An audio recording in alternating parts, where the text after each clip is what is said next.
Ooh, are you guys ready to talk? I am. When you think of the living room, one of the main things that you think of is family. This is a space for all of the family, whether it's your cousins coming over for dinner or you're just having a nice, intimate time with your family at home. This is a space that people gather. We watch TV together, we play games together, we talk. A living room is a space that's meant for family. But this video is for the child of a parent who is not in their lives anymore. This is for the child who goes through Mother's Day or Father's Day feeling like crap and has a really hard time with processing the fact that they might not have a relationship with their parent anymore. The child who has all the friends who have parents who are not divorced and see people around them who have really close relationships to their family or their parents, but you don't, and it makes you feel pretty awful. This video is about reparenting yourself when you are still dealing with childhood trauma that you might not have healed, and it's affecting you in your adult life, it's affecting you and your family that you've built moving forward. So in this video, I'm gonna share with you some of the tips that I've learned as a child who doesn't have the best relationship with their parent, and the way that I've gotten to this place where I am is by healing that trauma. Now, I really debated whether I wanted to be specific about the parent. I was like, oh, I'm not gonna do he or she. I'm not gonna say mom or dad. But I sat here and I was reading my notes for this. And the quote that I saw at the top of my notebook says, "You cannot honor your healing while simultaneously protecting other people." And I was like, oh, I was talking to me. My older self was talking to my future self because they knew this moment was gonna happen. I don't have the best relationship with my father. This is not to say that he is a horrible person, a horrible human. This video is not gonna be to condemn the parent, because this video is not about the parent, it's about you. You can have the nicest parent in the world, but the trauma that you've dealt with from them outweighs holding on to that relationship. In my case, I have a father who's incredibly charming. He loves hard and that he wants to be a better person. But in my situation, the trauma that I experienced through having a relationship with my parent did not outweigh the peace that I wanted to carry on in my life. For a few months or even like a year, we'd be good, we'd be in alignment. But something would happen where, you know, that parent might not agree with something that you did, or they're upset at you about something. And instead of talking to you, it's just kind of like this, like you guys just don't ever resolve the issue. I dealt with that a lot in my life, and that really caused this trauma of abandonment and feeling like I wasn't good enough, or feeling like I had to be perfect for somebody to accept me. But there comes a point in your life where you have to prioritize yourself, to ask yourself the question, is having this person in my life worth my mental health and my peace? You're here watching this video while they're living their life. So with all that being said, here are some steps that I want to share with you to help you focus on the one person that this is about, you. The first step is understanding that just because you haven't healed from the situation doesn't mean that you don't deserve to. Just because you and that parent didn't have this huge climactic talk or conversation and everybody hugged it out does not mean that you don't deserve to heal. And it also doesn't mean that healing has to happen that way. Understand that if you're waiting for a situation outside of yourself to heal you, you're most likely never going to be healed. You can't wait to have that conversation with the person and say, okay, when I finally get it out, when I finally state my case, or when I finally prove that I'm right in this situation, then all of this weight will be lifted off my shoulders.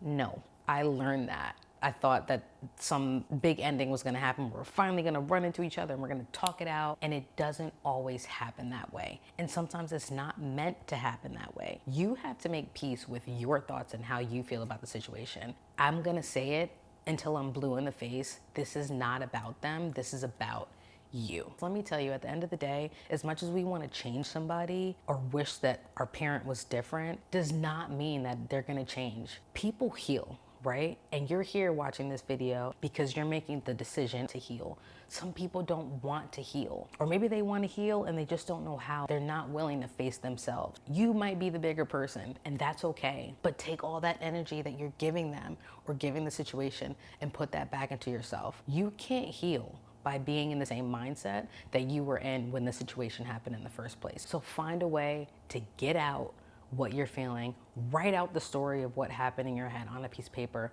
and burn that motherfucker. Step 2.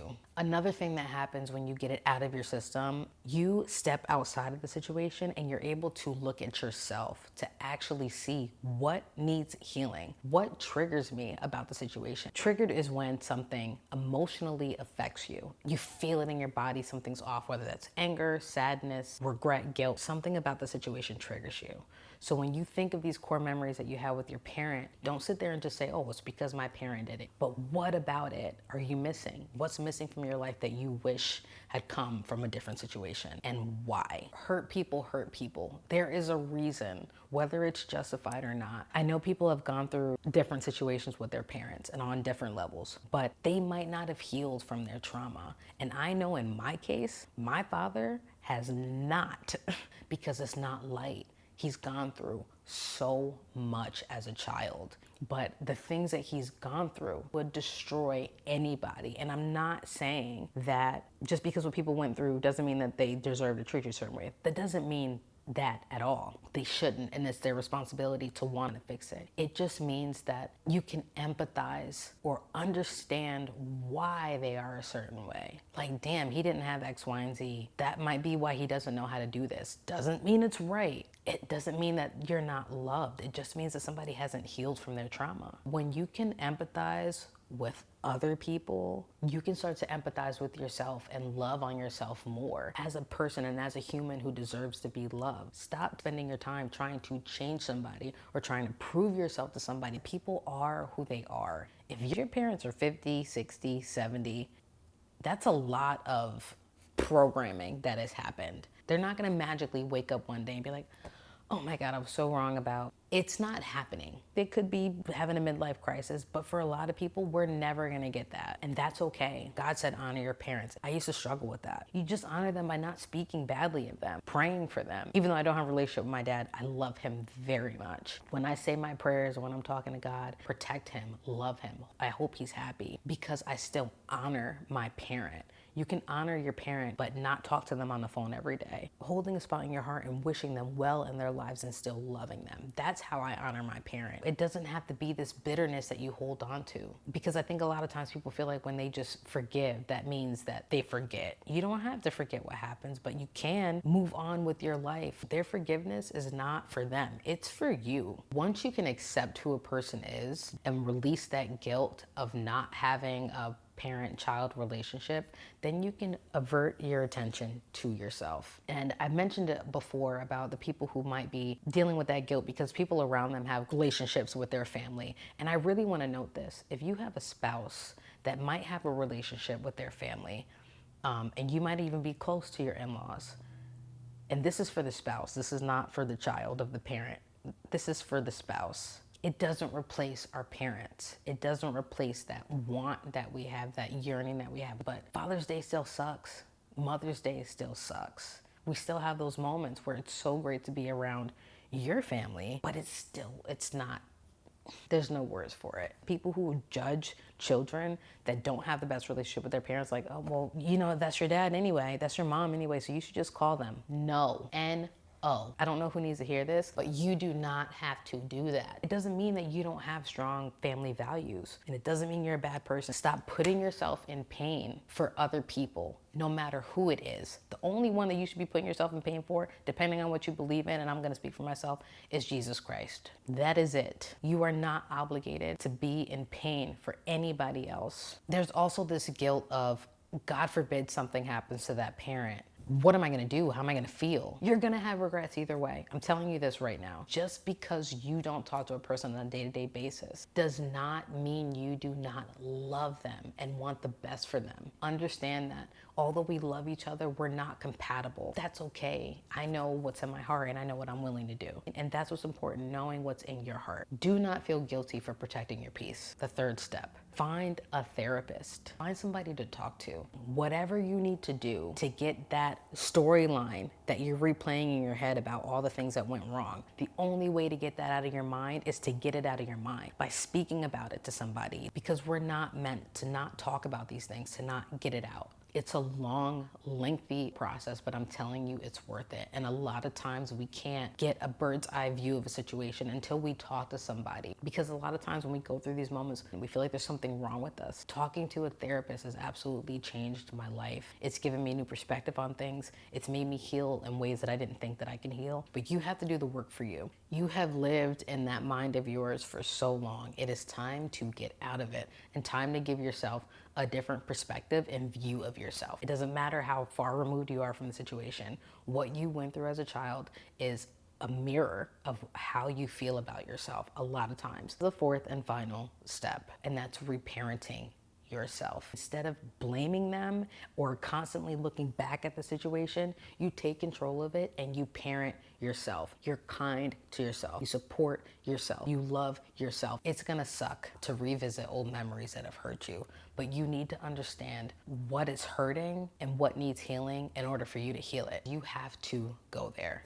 When you figure out what those triggers are and you're going through your core memory, walk back into those situations and think about what you would have done differently as a parent and imagine yourself doing that. If you had a situation where it was like a horrible soccer game or whatever, and your parent came up to you after and they're like, you should have done better, you're gonna place yourself in that position, or anybody else that's a parent figure to you, and you're gonna give yourself a hug. You're gonna talk through the situation. You're gonna act out what should have happened in that moment or what would have made you feel good about yourself in that moment, because you need to rewrite these stories in your mind. You can't live on that old memory. You can't live on that old trauma. And when I did that, that's when my anger started to shift. Let me focus on the child in me that felt abandoned, that felt insecure. Give her a hug, see what she needs. It built this love in myself that I cannot explain. I just really empathized with myself and what I needed. And now as an adult, I'm starting to give those things to myself, and it feels so good. And now you can start giving that grace to yourself because you know what it feels like. I need you to realize that if you don't do these things for yourself, it's gonna affect the ones that you love around you now.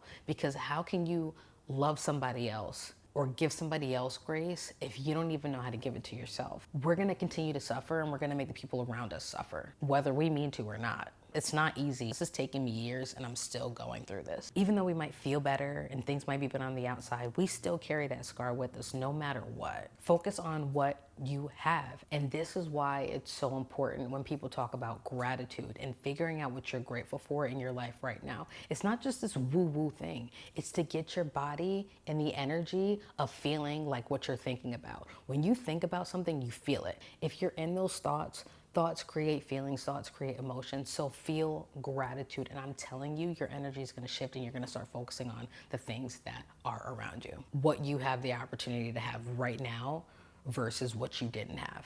And that is very hard to do sometimes, because a lot of times we might have healed, but sometimes we might get to a point where we're like, things would have been so much better if X, Y, and Z did X, Y, and Z. But that's impossible, and we can't go back in time. If I focus on what didn't go right in my life and what's missing from my life, I'm gonna miss this opportunity that I have in front of me. Find things in your life that can support you in your healing and to prove yourself wrong. I deserve consistency. I deserve somebody that loved me unconditionally. Thoughts that I had in my mind against myself. People that I have around me in my corner, they are beautiful humans, and I'm so lucky and I love them so much. My friends, my family, my husband, it's because I deserve it. And you're gonna magnetize good people around you by being in that energy, loving them and not taking that trauma with you and treating them a certain way because you were treated a certain way. You need to heal to build the relationships that you have around you and appreciate the life that you have right now. Start replacing things in your life that you feel are missing and build your own life. You are not missing anything. You are not a bad person. You're not a horrible child. You can still love somebody, but not have a relationship with them. And I need you to not feel guilty about that. I need you to start focusing on yourself and focusing on how you want your life to go, not what you're missing. Stop feeling like you need to fix everything because you don't. Forgive yourself. Forgive them if you can. Do what you can for yourself to heal. And I promise you, you'll be on your way. I wish you all the healing in the world. I hope this video helps somebody that's going through it. And I'm really grateful that you came and sat in my living room. See you next time.